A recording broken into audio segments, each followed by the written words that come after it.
Hey, I'm Dan Harris, host of the 10% Happier podcast. When life gets a little rough, sometimes we feel this overwhelming urge to fix everything, which really is impossible. So I've got a new series coming up called Reset, where we're going to help you find simple, practical, surgical ways to reset key areas of your life. The lineup is incredible. We've got people like Gretchen Rubin, Laurie Santos, Atul Gawande, and The Daily Show's Josh Johnson. 10% Happier with Dan Harris. Join the party wherever you get your podcasts.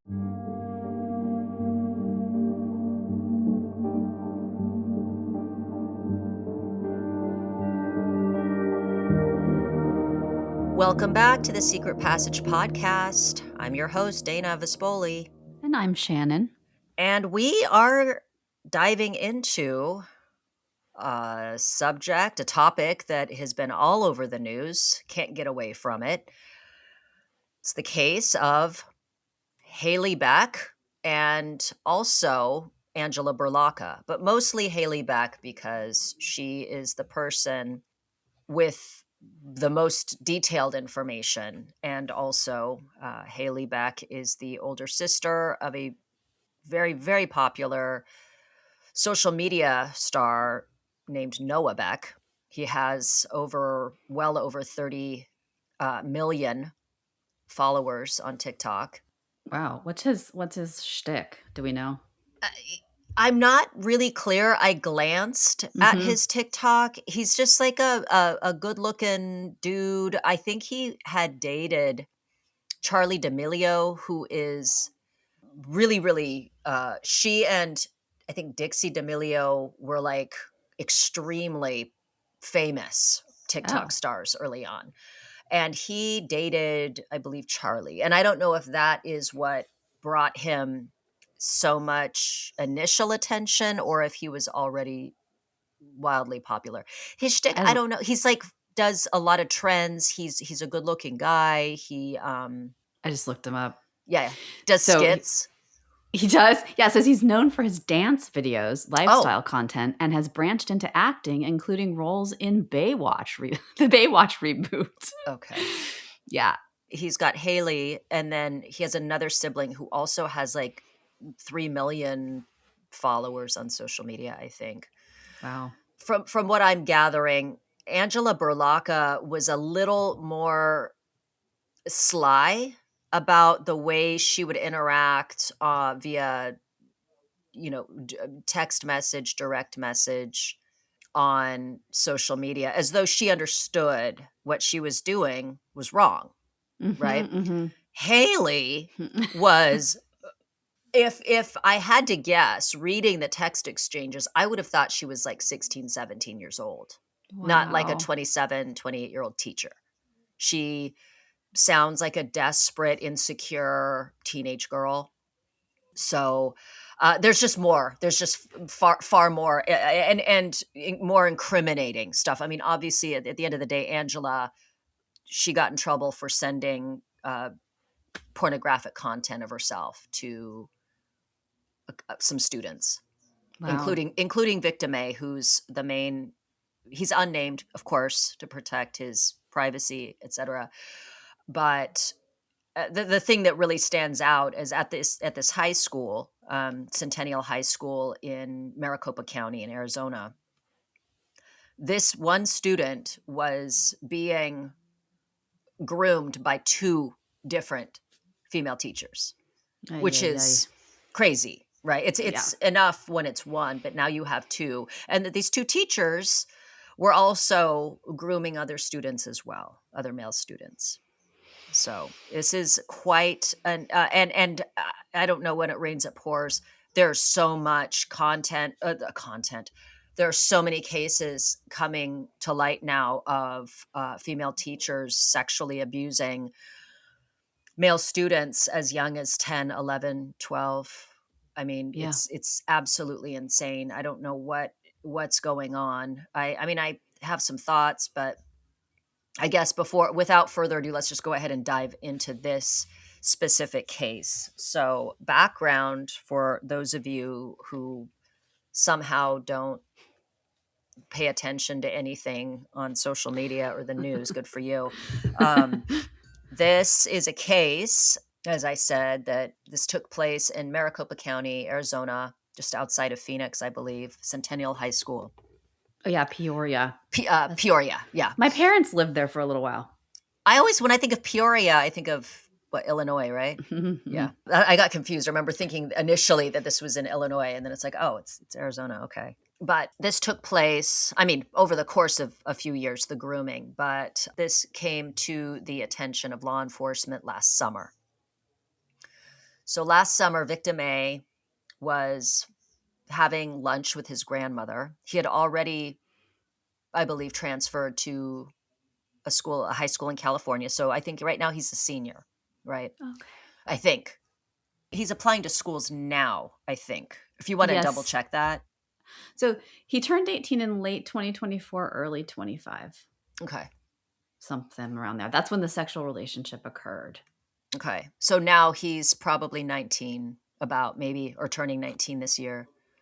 So anyway, he had transferred in his last year of high school to another school in California. So he left the state. And he was having lunch with his grandmother. And bless his heart, and this interesting relationship with the grandmother makes me think that she's like a mother figure, right? Mm-hmm. Well, she had I think in the end, she had better sense than victim A's mother and father, because she actually took action and contacted law enforcement after she found out that her grandson had been groomed and sexually abused.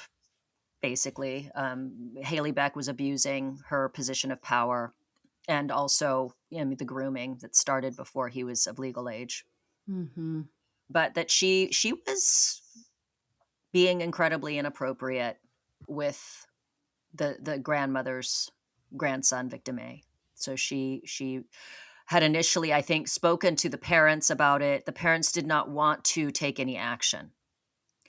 They were worried about taking action, that taking action would affect victim A's prospects with college recruiters, especially as he was a star football player and had high hopes of playing football professionally, playing football in college, etc.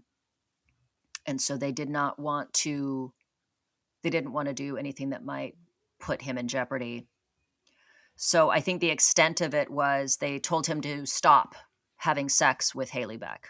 That was their advice. And I think also removing him from the school entirely and just transferring him out so that he could just go somewhere else and be away from her. So this was reported. But just before this, Angela Berlocka, I believe, had been reported already. Another victim, a separate victim, had the content with Angela Berlocka masturbating naked in the shower, moaning this other victim's name, which is so gross. She was like close to 50 doing this. So it's just absolutely revolting. This caught the attention of Haley Beck, who was then paranoid. And there was a text exchanges where she was like, what's going on? Like, talking to victim A, and victim A's like, well, Miss Berlocka is in trouble and all this stuff. And the police came to me to talk to me about it. And then Haley's like freaked out and, did you say anything?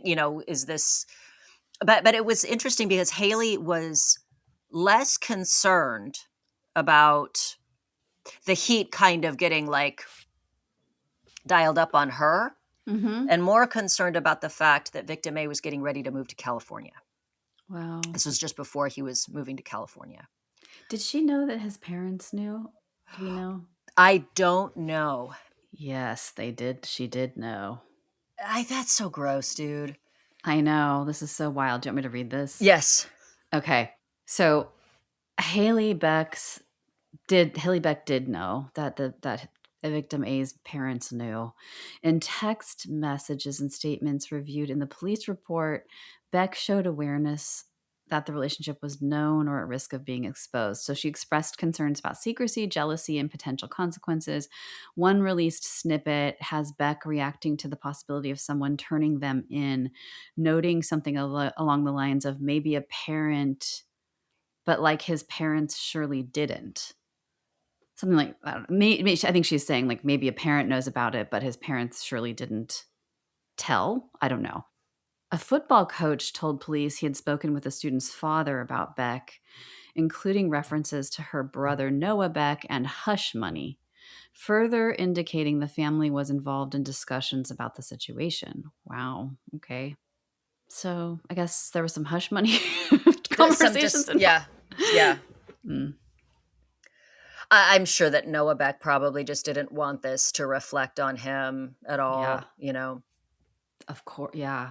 Wow. So anyway, Angela Berlocca resigned. Like she left, and I believe she also relinquished her teaching license, so she can no longer teach.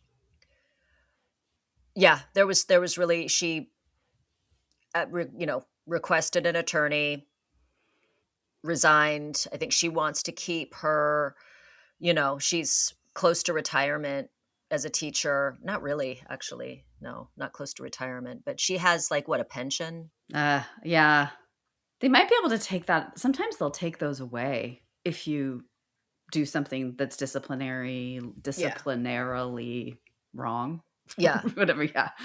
Yeah, I'm under the impression that she didn't actually have sex with any of the students, but she was sending pornographic material. She had kids, dude. She had a husband. Oh, the other lady, not Haley Beck? Yeah. Oh, so she quit or she retired. Okay, got it. She's closer. Yeah, she resigned. She resigned.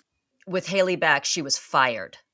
Okay. So she was, she didn't help herself out at all, which again just reinforces this delusion that she had. I mean, I sure, like a psychologist could have a field day. I'm so curious to know what your thoughts are on her with the way she sounds in these text messages, with her behavior. Mm-hmm. But anyway, all of this came to light.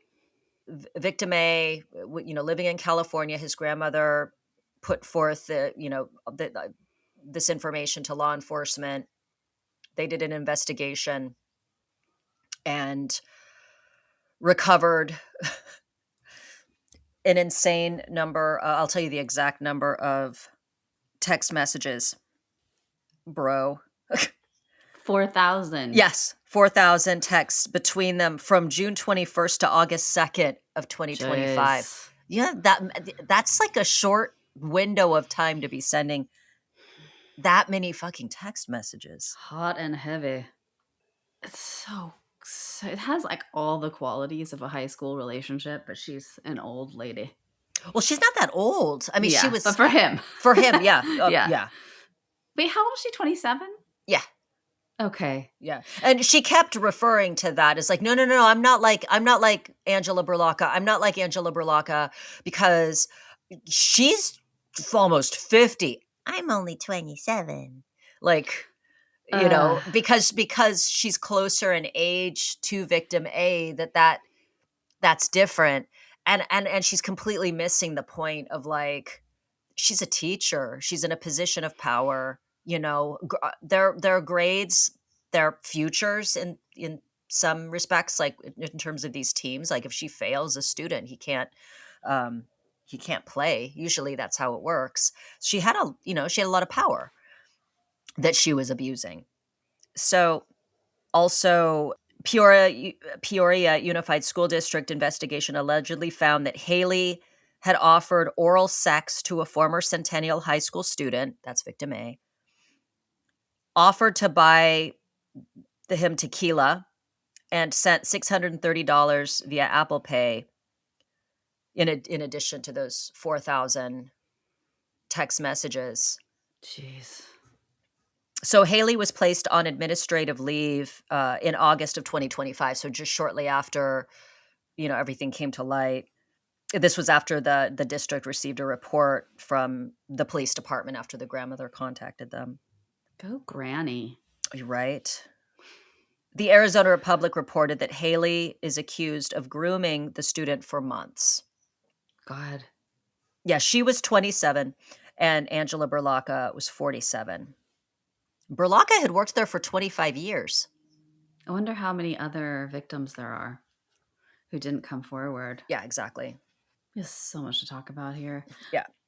So then I think that what we're most interested in, because the details are whatever. You guys can find those. I mean, we gave you the nuts and bolts of it, that both these teachers lost their jobs, essentially, that they were grooming students. Miss Berlacca was sending pornographic material to students and, sexting, etc. And Haley Beck was going like full steam ahead, having out and out physically sexual relationship with victim A, and being inappropriate with other male students as well, mostly members of the football team. So both teachers are no longer teaching. Angela Berlacca, I think, already faced some disciplinary things. She can no longer teach, whatever. And Haley is facing possibly up to 2 years in jail if found, like, I'm not sure. 2.5. So basically the Peoria police recommended that one count of pandering, inducing another to engage in prostitution, a class 5 felony in Arizona, punishable by up to 2.5 years in prison and fines up to $150,000. Okay. So that's where we stand now. And so I think I find the most interesting in this is the student reaction to her, especially victim A. And this comes up a lot in a lot of the commentary I see responding to the text messages and victim A's demeanor in these text messages and the things he says. He seems shrewd, quite aware. He has no delusions, no illusions about what's going on. He understands perfectly that this is inappropriate. And he points it out to her all the time. All the time. He's telling her, like, something to the effect of, like, not you pushing 30, reliving your high school years, having inappropriate, relations with a student, like he would just point these things out to her and then like tell her like that she should be afraid of getting in trouble. Like you should be afraid. Like you're the one that's can get fucked in this situation, not me. And her reaction is something to the effect of, why are you always so mean to me? I do so many nice things for you. I always do nice things for you. When you need money, I give it to you. And I also give you other things too in my car. Like that's kind of her tone. And like, it's like, lady, you're an adult. You're a teacher, dude. Do you hear yourself? She has zero self-awareness. And she comes across as like suffering from massive arrested development.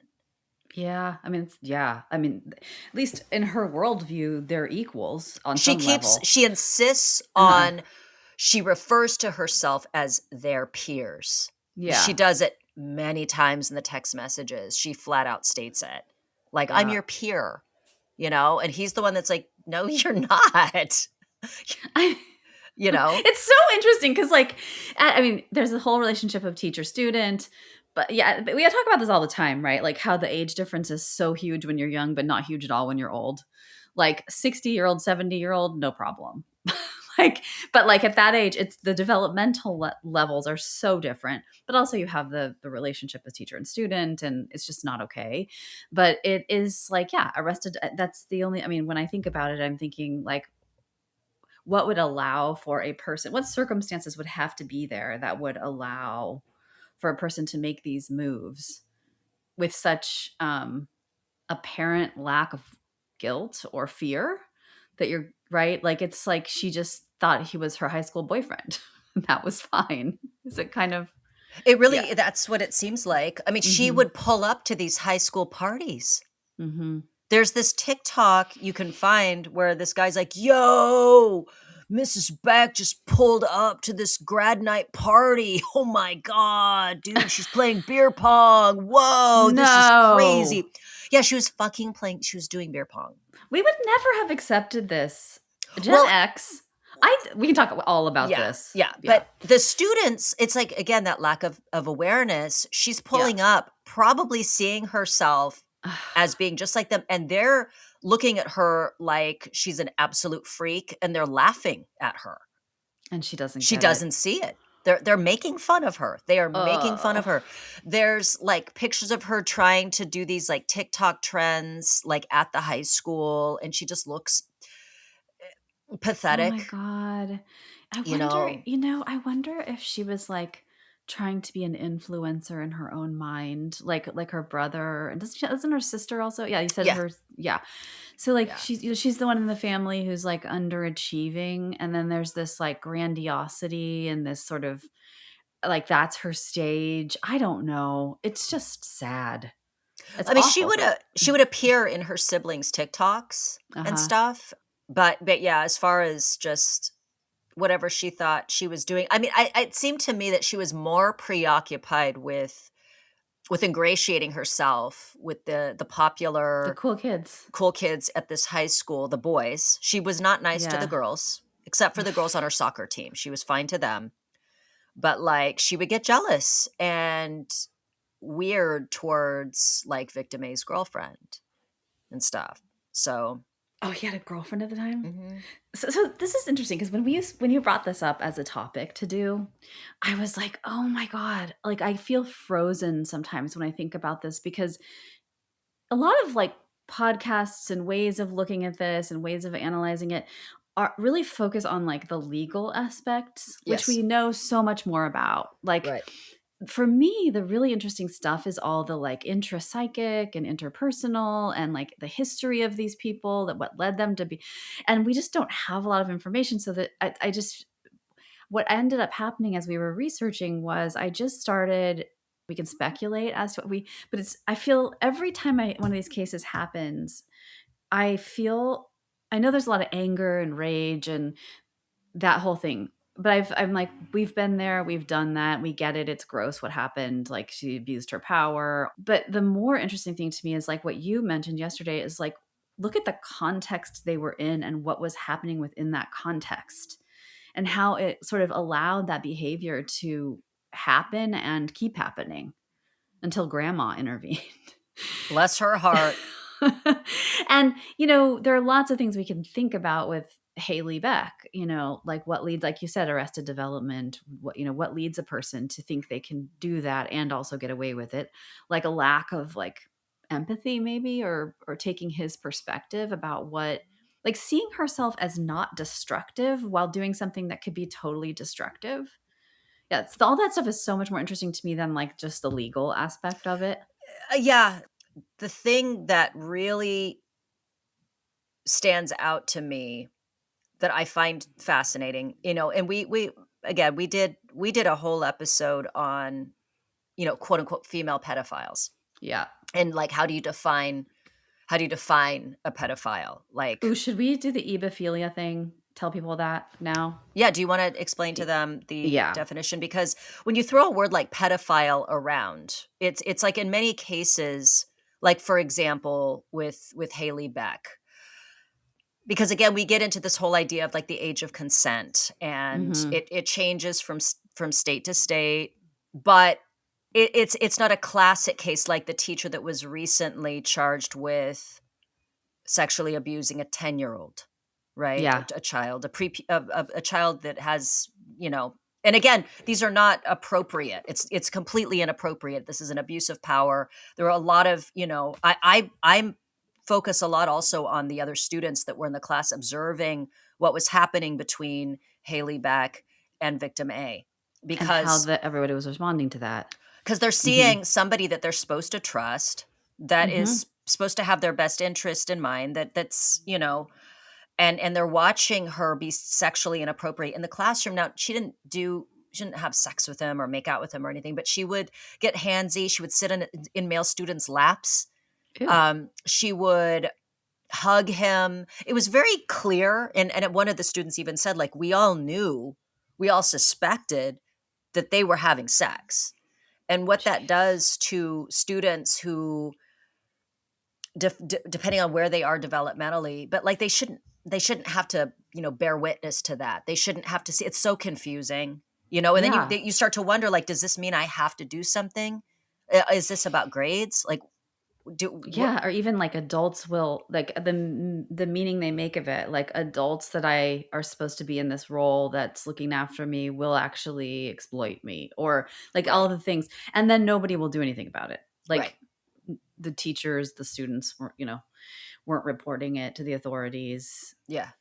All right. So just we hadn't made this clear before, and there are 3 different diagnostic criteria for people who have attraction to and act out on that attraction to kids or underage people. Underage, yeah.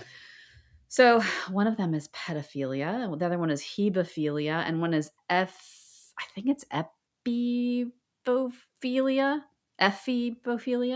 Anyway, so pedophilia, you're attracted to kids who are at least, oh God, this is so interesting. God, they're so specific. A paraphilic disorder, this is pedophilia, involving recurrent, intense, sexually arousing fantasies, urges, or behaviors involving sexual activity with prepubescent children. So specifically that's where I was thinking as well.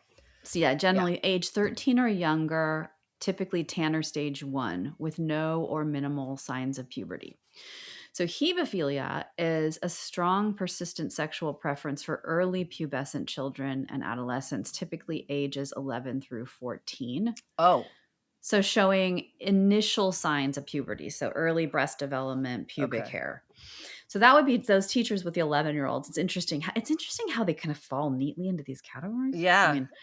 I mean, so ephebophilia, I think that's how you say it, is a sexual preference for mid to late adolescents, typically ages 15 to 19. Okay. Who are Tanner stage 4 and 5, blah, blah, who are approaching or have reached physical maturity but are not yet full adults. So then she would be considered a hebophile? It's ephebophilia. I think it's ephebophilia. And yeah, so that's not even classified as a mental disorder in the DSM. An ephebophile. Yeah. Yeah. So that's, yeah. Because I was going to say, she very much targets the football team. Yeah. Oh my God. Jaron. Tim and I were talking about this. He's all, I wonder if there's a thing for people who are attracted to old people. And he said there is. There has to be. Gerontophilia, attraction to the elderly. Oh gosh, I think about those creeps that work in nursing homes that abuse the old people. That's my nightmare. I don't have kids. I thought my nightmare is ending up in one of those and getting abused by some creepy orderly. Yeah, like the I think about like the orderly in Kill Bill. Remember? Yeah. That's why I need a cyanide capsule for my packet in one of my molars. Pop it off. That like they're like coming up, and you're like, oh hell no, and you pop it. Not this time, son. Yeah, you're gonna have to. It's gonna be necrophilia for you. I'm sure there are a fair share of necrophiliacs in those positions. Oh yeah, I always think of them as working. Oh, I guess it depends. Oh, we're getting so gross. Okay, I know. Let's move on. They do work in the mortuaries, though. Yeah, I was gonna say that would be a dream job for. But this brings us to the real thing, which is people who want to abuse children will seek out employment as teachers and Boy Scout leaders and anyone that has access to children. Right. Yeah. Absolutely. I can't tell you the number of my romantic partner of many, many years Oh, my lover. I know. I'm like, My lover. I was telling him, I feel weird at my age saying boyfriend, I love boyfriend. but it also makes it seem like we haven't Yeah. been together for that long. Yeah. And then I was like, I don't love her. It's such a funny lover. And I was like, I feel like I should. And then I was like, when I say partner, that I'm like, people are either going to think I'm speaking about somebody professionally or that I'm a lesbian. Or, Oh my God. I said that to somebody once, my partner, and they totally thought I was a lesbian for like a while. And then, yeah. So I was like, I just feel like it'd be easier if I just say husband. And he goes, that's what I do. Because people assume we're married all the time. I mean, we might as well be. But anyway, he had a jiu-jitsu school for a decent amount of time. But in the world of jiu-jitsu, there have been situations where there have been coaches and owners of schools that have been in trouble. And that's just one thing. I mean, you hear about it, karate, you hear about fucking gymnastics. Hello, the Olympic, American team with Larry Nassar, the team doctor, I think he was. He's in prison now. But anyway, it seems like there's such a prevalence. I don't know. I mean, I assume this has been going on for a while, but doesn't it just seem like it is ramped up with these teachers? Well, I wonder if people feel like they can report more now and it gets more like attention now. I don't know. But that article that I can link to, that one about like how it's shocking but not uncommon. We had like Mary Kay Letourneau. We had a couple people on our radar when we were growing up, but now it just seems like every other week I'm hearing about it. So I don't know if I don't know, but they say that it's probably a lot higher, the number of people who are reported, because there are so many that go unreported. Right. So what was that statistic? I wish I could find it. It was like, says, so the scope of the problem is larger than previously known, wrote reporter Matt Drange in an explosive 2023 piece for Business Insider. He obtained more than 800 disciplinary files from 85 school districts in 34 states, plus 3,700 teacher severance agreements. He also crunched data to find that at least 1,895 teachers had negative action taken against their state credentials from 2017 to 2022 for sexual misconduct. The figure, he noted, is almost certainly an undercount, as many states do not report details of why a credential was suspended or revoked. So I guess it's like 10% of what? Oh, here we go. The findings that do exist show about 10% of K through 12 students will experience sexual misconduct by a school employee by the time they graduate high school. But more recent studies put that at closer to 17%. And this is from that article, The Shocking Not So Uncommon Reality of High School Teachers Grooming Their Teenage Students, from Yahoo News. Okay. Wow. 17%? Wow. It's like, this is what I also thought about when we started talking about this. It's like, we turn our kids over. I don't have kids, but we turn them over to these people all day, every day, 5 days a week. And you have no idea what that person's background is really. I mean, you have no idea what they're capable of. And they do all kinds of other harmful things like shaming students or picking on them right? Right. It's just, I'm like, homeschool everybody. I'm just kidding. Yeah. It's crazy too, because so many of these teachers seem nice. Like, you look at Mary Kay Letourneau's picture and she just looked like this kindly, I mean, very pretty teacher. And then, you think that they're taking a special interest in your student because they see potential. And so you're proud of your kid. And then you find out that, your 12, 13-year-old child knocked up the teacher. Ugh. Which was like, that whole, the Mary Kay Letourneau case with Vili Falau is just tragic all the way around. I mean, tragic also, like she was a tragic character. She was. I also, I think she just had she had a very specific fascination with Billy Falau. I don't think it was a thing where she was like in love with a whole bunch of 12, 13-year-old boys. There was something very specific in the way she focused on him and had 2 kids with him. And like went to prison, violated her parole or violated the terms, I guess, of her parole, saw him again, kept putting herself in these situations where she's going to go back to prison. She did it. But in the case of Haley Beck, I don't know how much of this is, how do I put this? It's what she did was clearly predatory, right? It was very clearly predatory. She abused her power. But I think throwing this just out there, just based on the information we have, which isn't a lot. I mean, we have to kind of glean from the text exchanges and then from the police reports and also on witness statements about her behavior and her conduct and stuff at school. But I think she just saw herself. I think she had a warped sense of reality. I don't know that she's a I don't think she is a pedophile. I don't think that she's. I mean, obviously not. She's not interested in prepubescent children or even mid-pubescent children. Her fascination has been with these high school football stars. Yeah, like I don't think she was going to concern herself with the science kid or the band kid. Or even the soccer kid. I think her fascination was in like these virile, like strapping young bucks that happen to be, teenagers, which again is super inappropriate. And I would kick her ass if she ever fucking pulled anything on any of my children. I would fucking kick her ass.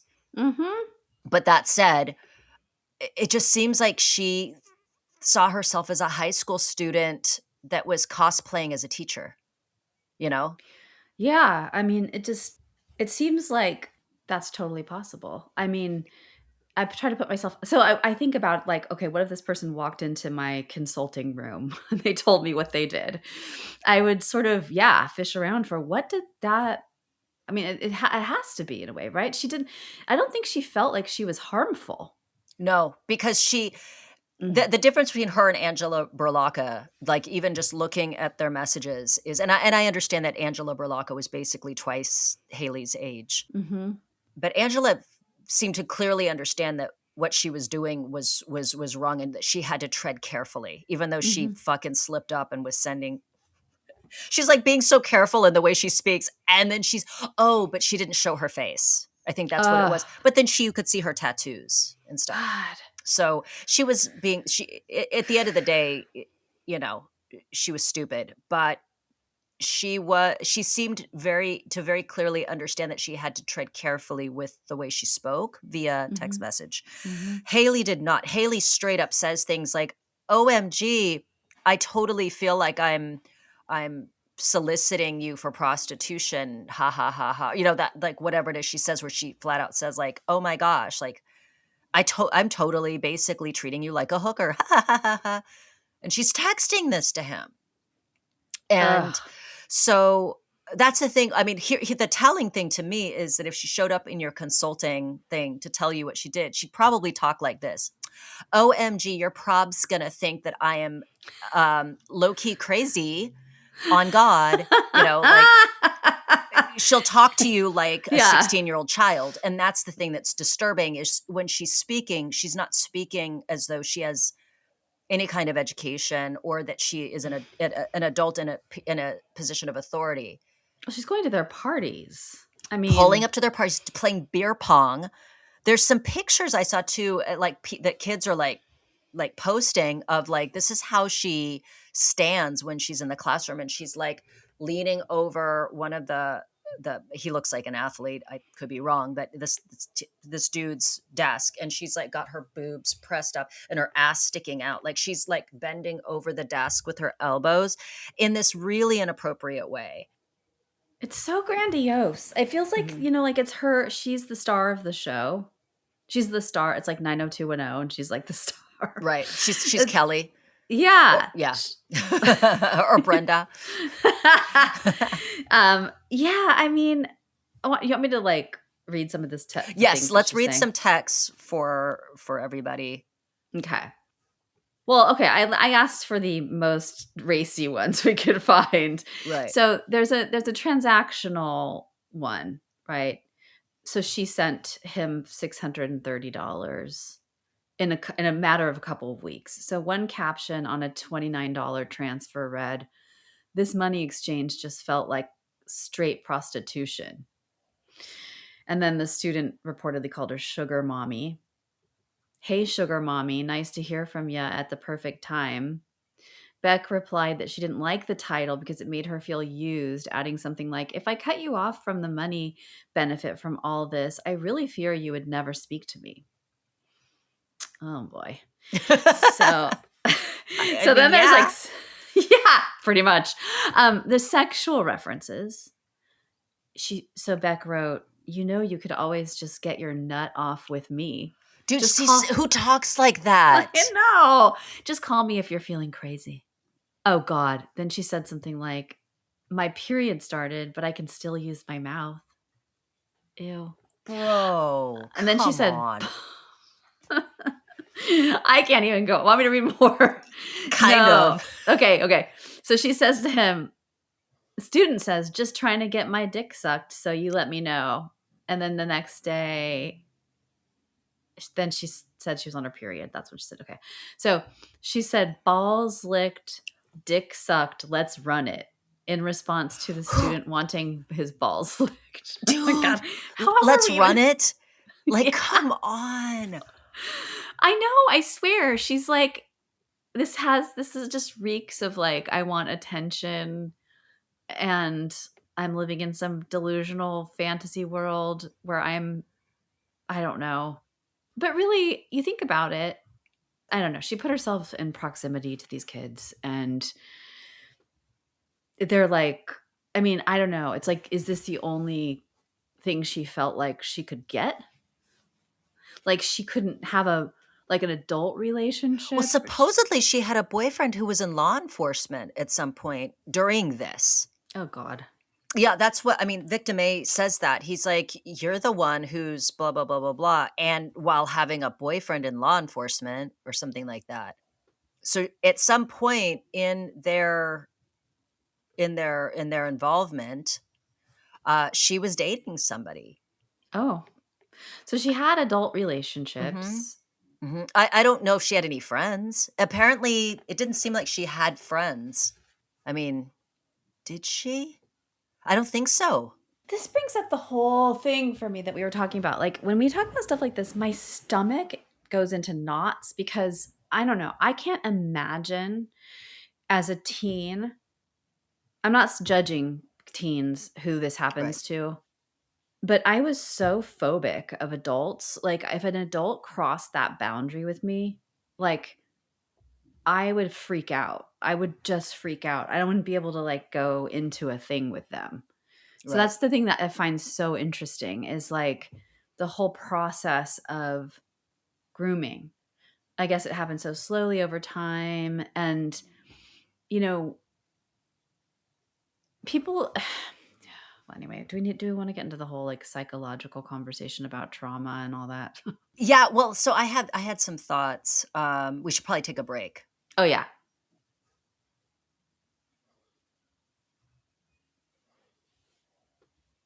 So I have some thoughts on where this lack of boundaries, this like weird kind of shift, and I think it really comes down to we're at a time in history, it seems, where walls are collapsed. Like we had very clear boundaries, being Gen X, right?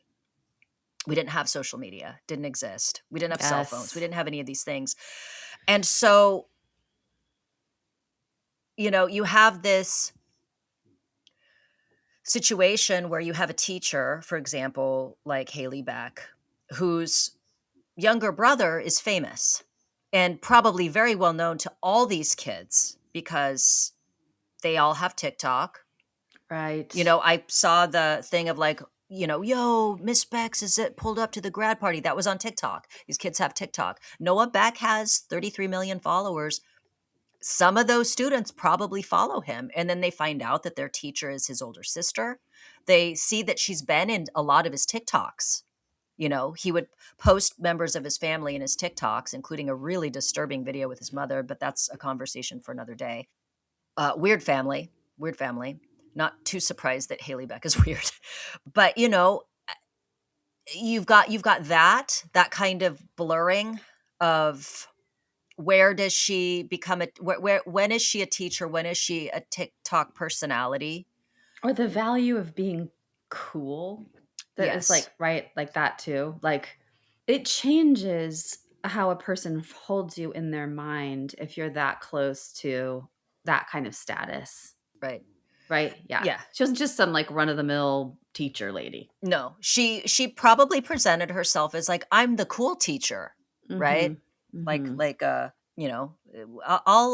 you can do whatever you want in my class, and then they know that the football team, the kids even comment on it. Like one of the kids in the class said, like, Victim A and some of his friends were never there in class. They'd like pull up when they felt like it.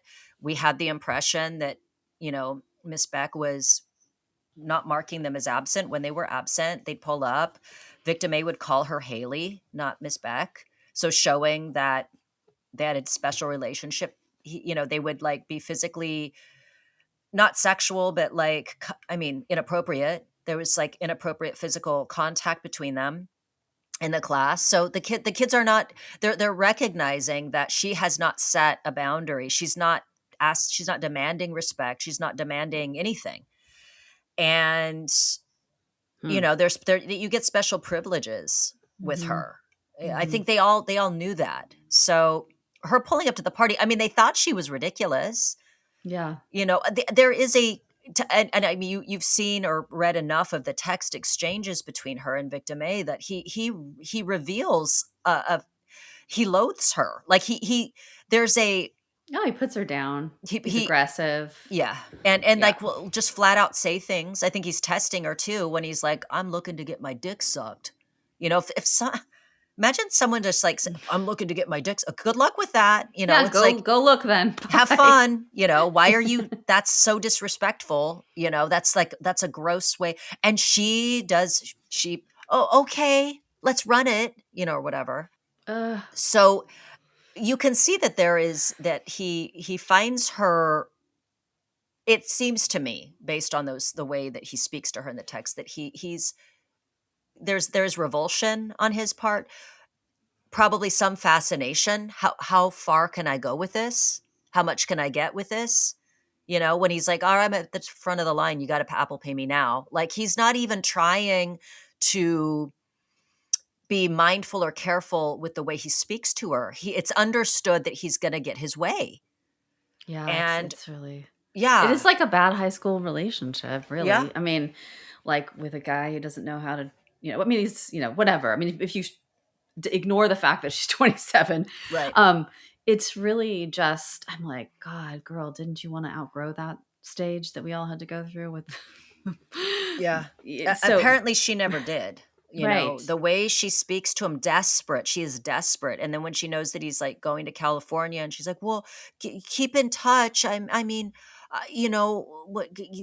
Don't, keep my number if you come back. And it's like, let it go. Like, what did you think this was? What are you doing? Why are you doing this? Like, what?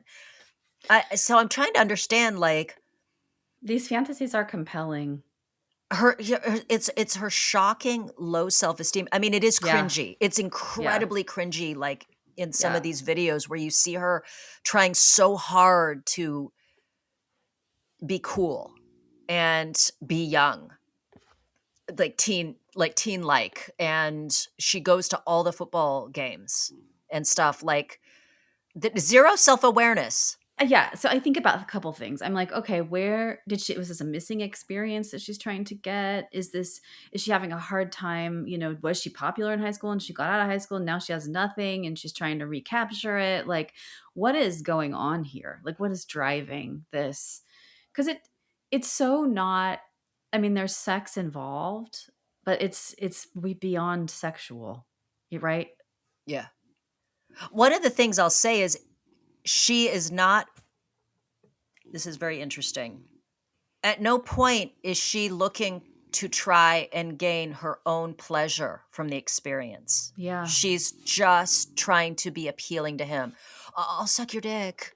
I'll do this, I still have a mouth. Yeah, exactly. It's like, you want this? I'll do this for you. Do you want money? I'll give you money. I'll do your homework for you. She fucking does his homework for him. And I want to say some of his friends too. You want me to do favors for your friends? Okay.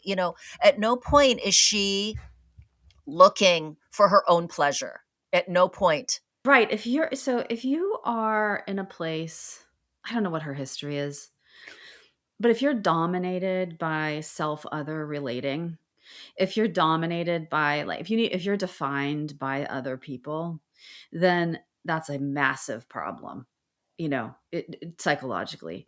And it sounds like that's part of it. Like there's a way that she's defined by this, like that she's not, there is not a, like, I don't know what her relationship with herself is like. I don't, but there's something about this. I don't know what she was trying to get from him. Like did she say she wanted a relationship? Did she want to marry him? Did she, or was it? She again, always trying to sell him on this idea that he's got it made, because she's like a side piece, but she's like, hey, you've got it made. I don't, you can have whatever you want anytime you want with me, because I'm not demanding anything. She's trying to present herself in this way, but then at the same time, she tells him she loves him. And then she's upset that he doesn't say it back. She's also setting herself up by going for someone she can't have. Maybe it's a thrill. Maybe there's some thrill in transgressing these kinds of boundaries. But you're right. She's so childlike in it, and so sort of. Yeah, she doesn't.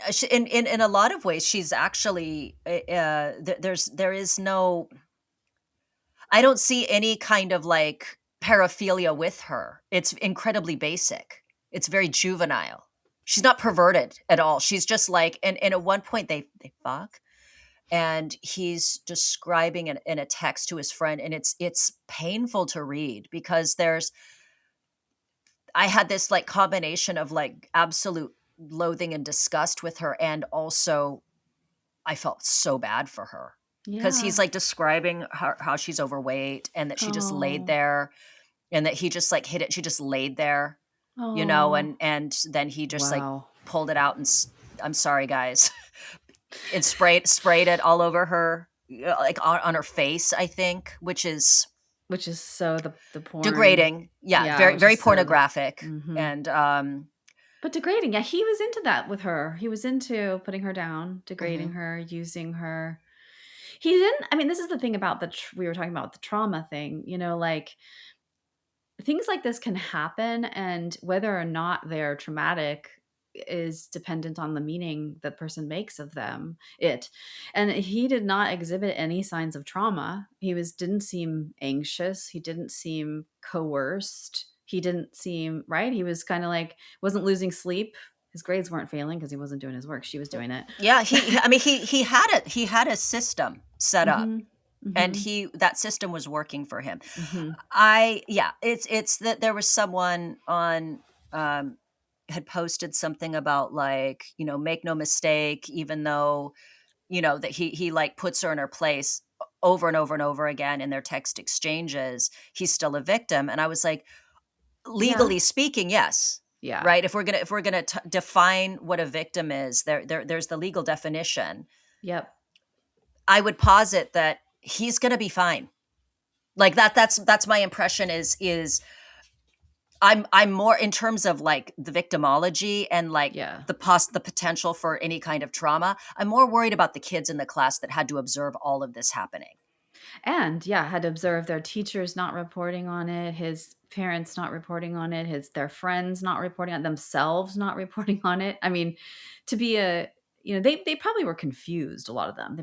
Some of them probably didn't really even know maybe what was going on, but they could tell something weird was happening. Yeah, the whole ecosystem is bizarre to me. When you told me that, people, it was known by faculty and stuff, and then nobody did anything about it. I just thought, wow, it's like a massive failure. I mean, I think later. Well, I wonder how much of this was also like the bystander effect of like a staff or a teacher or students worrying about the popular star football player's future if he gets in trouble, or worried about themselves, or worried about just not, or someone else I'm sure is going to say something. Someone else can deal with this. Well, he wasn't evoking. So this is the thing, like we evoke things in each other, right? Like we're kind of like responsible in some ways for each other's nervous systems, right? I can make a weird face. I could do something in this moment that would scare you and it would change your heart rate, right? Like it would change the chemistry of your blood. It would so he was not giving out signs that he was in distress. And so I think maybe that also kind of lulled people into this weird, I don't know what the hell's going on. It's not my business. But it makes me think about Lisa, this woman. I love her, Lisa Feldman Barrett. And she talks a lot about, so she is a distinguished professor of psychology at Northeastern University. I'm going to say a little bit about her. Okay. So she's a leading neuroscientist, and she specializes in emotion, brain function, and affective science. She is known for developing this theory of constructed emotion, which argues that emotions are predictions created by the brain, not reactions that are hardwired into it. So it challenges the classic view of emotion and argues that feelings are formulated by the brain based on our history and then the sensory present and what's happening in our current context, right? So I just read her book, 7.5 Lessons About the Brain. It's so good. But she talks about, so I'm just thinking about like the future. Like, so for him, he's going along, this thing shows up with the teacher. He has this affair with her. He doesn't seem too distressed. Grandma blows the whistle. This might be distressing to him though. Like this the investigation. And the prosecution but he's covered because they're not revealing his identity. Hopefully it'll never get out. But this might actually be harder in some ways. I don't know.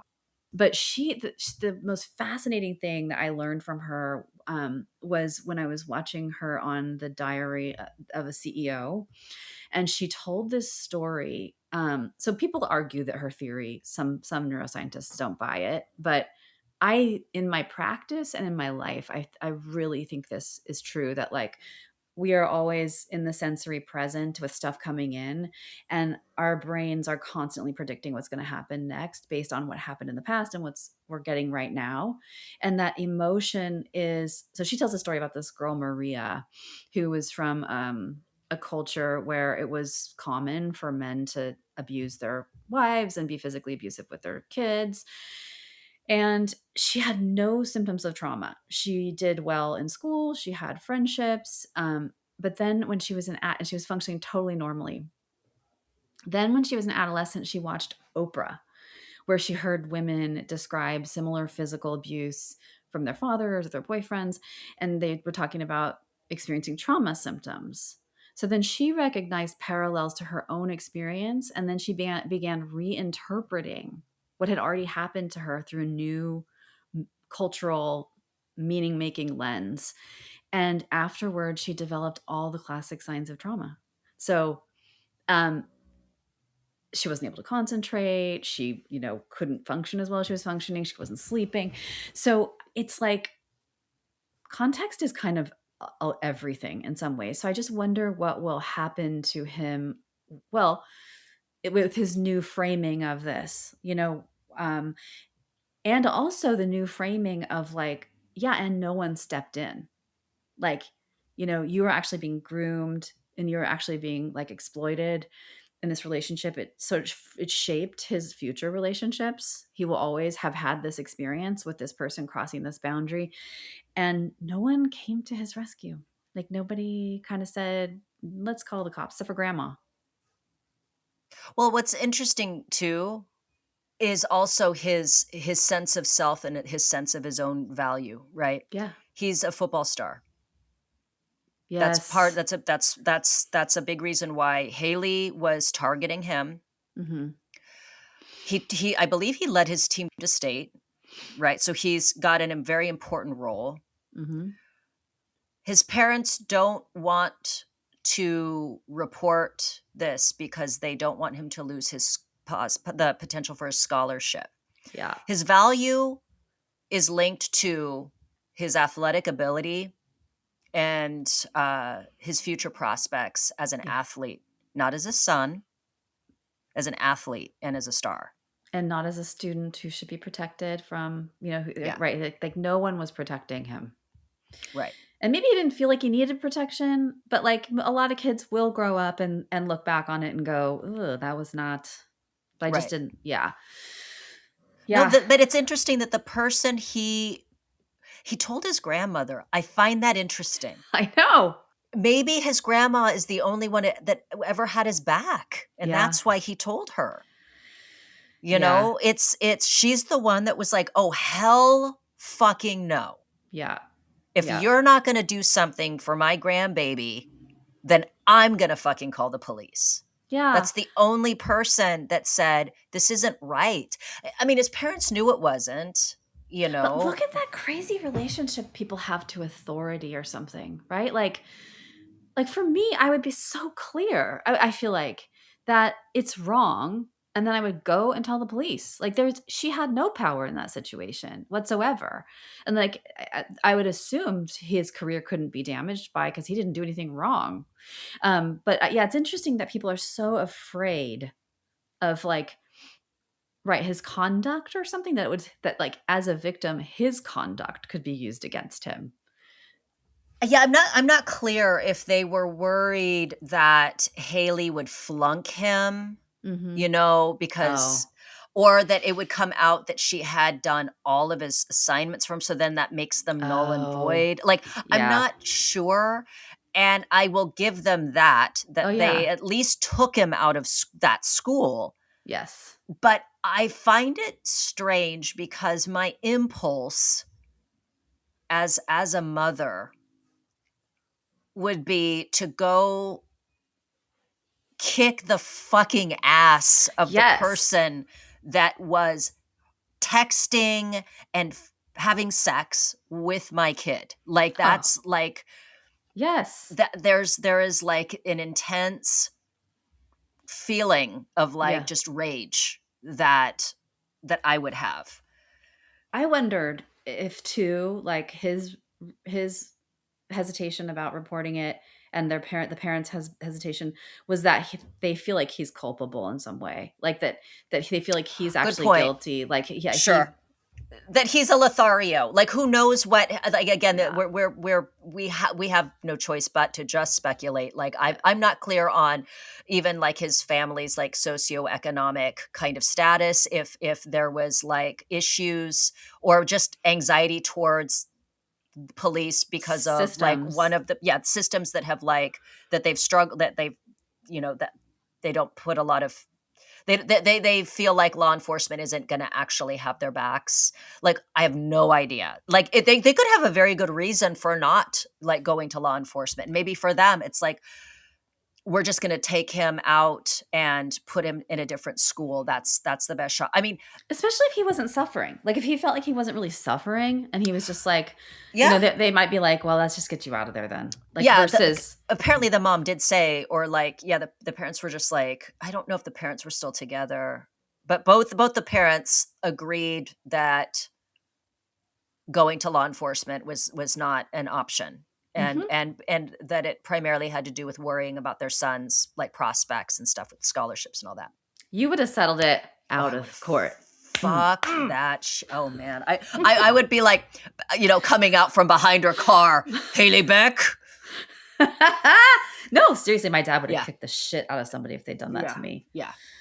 But to the parents' credit, they were like, stop fucking her. Also, you're changing schools. Yeah. Like, yeah. So who knows, like you said, like we're saying, like, depending on how we define victim and how we view trauma in this context, it seems, based on the text exchanges, reports from witnesses, etc., that he was kind of nonchalant about the whole thing. You can be a victim and not feel like a victim. I think that's why I'm yeah. And in this, I feel like he's a victim more in like the legal use of the word victim. But again, this is going off of not really knowing anything about him and just observing his demeanor in these text exchanges. And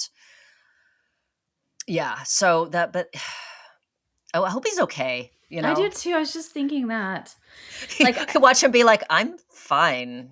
I'm having sex with all my professors. So no, just kidding. I'm acing it. I am a football star in college, and I'm acing all my classes, and I got my system handled. Yeah, I hope, that's the thing I always hope is like, that he somehow didn't feel, well, whatever happened, this is part of his experience. And I just hope that, given what has happened, it's weird. If a teacher had come on to me in high school, that would have traumatized me. I would have been like, whoa, so uncomfortable. But for him, he didn't have that reaction. But like, he might later, but he also, this is just now part of his experience when it comes to human relationships. And I hope it doesn't haunt him in his sexual romantic relationships with people. Yeah. He could benefit from some therapy for sure. But I'll tell the weird story from my high school experience. Yes. So when I was in high school, I went to a performing arts high school, and we had dance and theater and television production and stuff at my school. Mm-hmm. And there was a male dance teacher that we all knew and loved him. He was very cool. He had choreographed a couple pieces for the dance company that I was in, and he was well known and well liked. Mm-hmm. And in my senior year, so I had known him all the way from like my freshman year up to my senior year. And so I went to a magnet high school for performing arts. And so sometimes kids from other high schools, mm-hmm. as like one of their electives or whatever, mm-hmm. could take dance or theater at my school. And there was a girl who did that. Mm-hmm. And she was also in like she was one of like this, was she an actress or she was one of the singers, I think. We did a musical of The Wiz mm-hmm. my senior year of high school. I wasn't in it, but some of my friends were. And so I would see her all the time because she would be there for rehearsals and things like that. Very pretty girl. Mm-hmm. But I found out that she was having a sexual relationship with that one dance teacher. Damn. And so, and it's funny because I was like, really? And everybody's like, yeah, she totally is, blah, blah, blah, blah, blah. And I was like, oh. And then I remember just like trying to work out the logistics of that. Mm-hmm, and I was like, mm-hmm. okay, I get, oh yeah, because he I think is like was one of the people choreographing for the musical. Mm-hmm. And so that's probably where she would have had interaction with him. No one reported it. No one said anything about it. I didn't say anything about it because I kind of just didn't. And I know I said this to you yesterday. It's I don't know if it's because I went to a performing arts high school and things were just kind of more fluid. I remember getting stoned with one of the modern dance teachers at like it was just, this is kind of, we party here. Yeah, because it was a dance teacher. Yeah. And not an academic teacher. And he would kind of come and go. Like you'd see him, choreographing for like shows, but then he also had taught a class. I was never in one of his classes, but I worked with him with the company. So I just didn't feel one way or the other about it. It was more like interesting. Mm-hmm. I do know that some of the kids were mad at her, but not at him for this happening. And I think that's more of a misogyny thing. That's so do you know what I'm saying? She seduced him. Yeah. Exactly. She was sort of like an outsider. She went to a different school and then she's coming to our school and then she's having sex with him and like that somehow. Oh yeah, she did. One. She seduced him. Mm-hmm. She had to have done something. Well, interestingly enough, fast forward several decades, and he got in trouble for sexual misconduct. Not for this, but for other stuff. So this was like he was like a repeat. This was a thing for him. So it wasn't like just he met her, she met him. They had this thing. This I bet was that's I bet that's a rarity. I bet it's really common that it's repeated, yeah. right? Yeah. Ugh. But no, I get it. In high school, I might have felt differently. There was a teacher we had, Jeff Winger, Mr. Winger. He was our math teacher, and he owned an art gallery in Sacramento. And Ooh. yeah, and he was like cute, and he was good looking, and we were all sort of like, ooh, Mr. Winger. But if Mr. Winger was so appropriate and it made him more attractive, yeah, I guess it would have brought up a lot of feelings probably for me if I had known he was sleeping with someone. But I don't know if I would have said anything. The only thing that I ever happened at my schools was there was a teacher in 6th grade that people said touched girls, and they touched a girl on the back. Well, this is the thing. He put his hand on a girl's back and touched her bra strap. So he had a reputation for being a pervert. I don't know if it was an accident or if he didn't get arrested ever, but I played a trick on my friend Tobias when we were in 8th grade. Speaking of math, so we had math together, and his desk was in front of mine, and our math teacher, Mrs. Humphrey, she would lose her shit.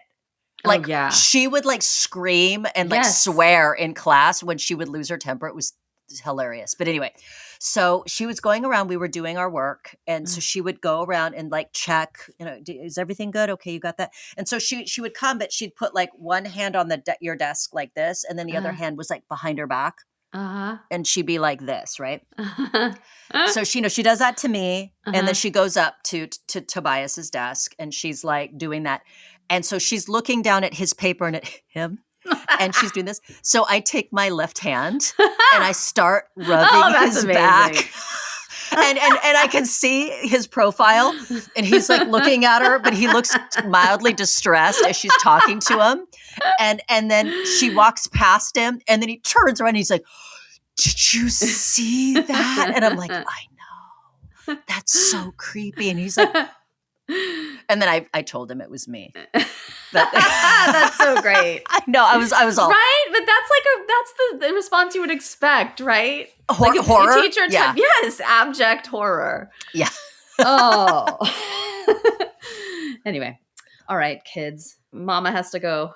All right. So to wrap this up, your thoughts.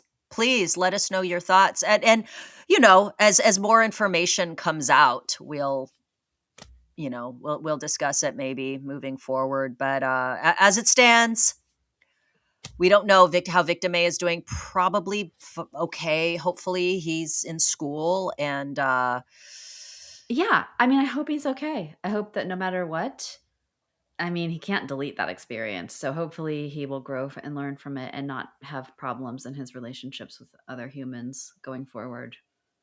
Yeah, and then I hope the kids at the high school, man. I don't know I don't know if we need to have more stringent hiring practices or like I don't fucking know. But I think we need to make grooming gross again. Make it disgusting. Like, right? Make older teachers making sexual advances at you not cool. Like, right? Like I feel like if they were in a culture at that school where that was totally frowned upon and it wasn't a hardy har kind of joke, that he would have never done it, probably. Well, like if his friends would have shamed him for it, or like, right? Well, and then we get into the whole pornification of our culture. Yes. I'm sorry, but like, yes, that we have sexualized, teacher student kind of relationships. There's movies and TV shows about it that kind of almost glorify it, that make it feel like sexy and forbidden. Yeah. And, he even references porn a couple of times, not porn scenarios, but he's like, you've got, you're like a porn star without the porn star body, is what he says to her, which seems to indicate that, he's probably consumed a fair amount of porn. And a popular niche is like the older female teacher and the younger male student. Yeah, I feel like that's maybe the difference generationally, is like it was not normalized for us. It was not at all. It was so outside of the realm of what is normal and appropriate boundary-wise that it inspired terror. It evoked terror. Now it evokes like maybe like titillation or excitement, or it's not so taboo. That's the creepy thing about social reality to me, and how I'm not a relativist philosophically, but I think things are relative in a way. Like, Sure. am I going to get behind a culture that tries to normalize like killing infants for fun and pleasure? No. Right. But like, you can normalize anything. And if people agree to it, then it gets normalized. And that's the danger. Like, we all have such a responsibility in terms of the creation, the co-creation of our realities. That's what's so scary and weird about the context of that high school, right? That it wasn't, that it was normed in a way. Oh, it's so dystopian. Yeah. Like even just like the almost bored, jaded way that so many of the students were reacting. But also there's I know that we're running out of time, but there's this comfort. I sometimes feel like, the camera or the social media, it's like a comfort object where you take it to social media and then you get people's reactions to it to kind of determine how you should feel, Yeah. like taking videos of Miss Beck in class acting a fool. And it's like, look, bear witness to this. And then people are weighing in on it. And yeah, and if your friends don't say, this is very disturbing, this is not okay, this is wrong, you're being exploited, then it's like you get the go ahead, right? But if you were met with like a look of disgust, and then you might not do it. You might say, oh yeah, wait a minute, wait, that's not okay, I shouldn't do that, or I don't know. Right. Anyway. All right, guys. Okay, guys. We'll see you next time. Let us know what you think. We are always curious. Love you. We love you. We love you. I would die for you. Not really. All right, guys. Bye. Bye.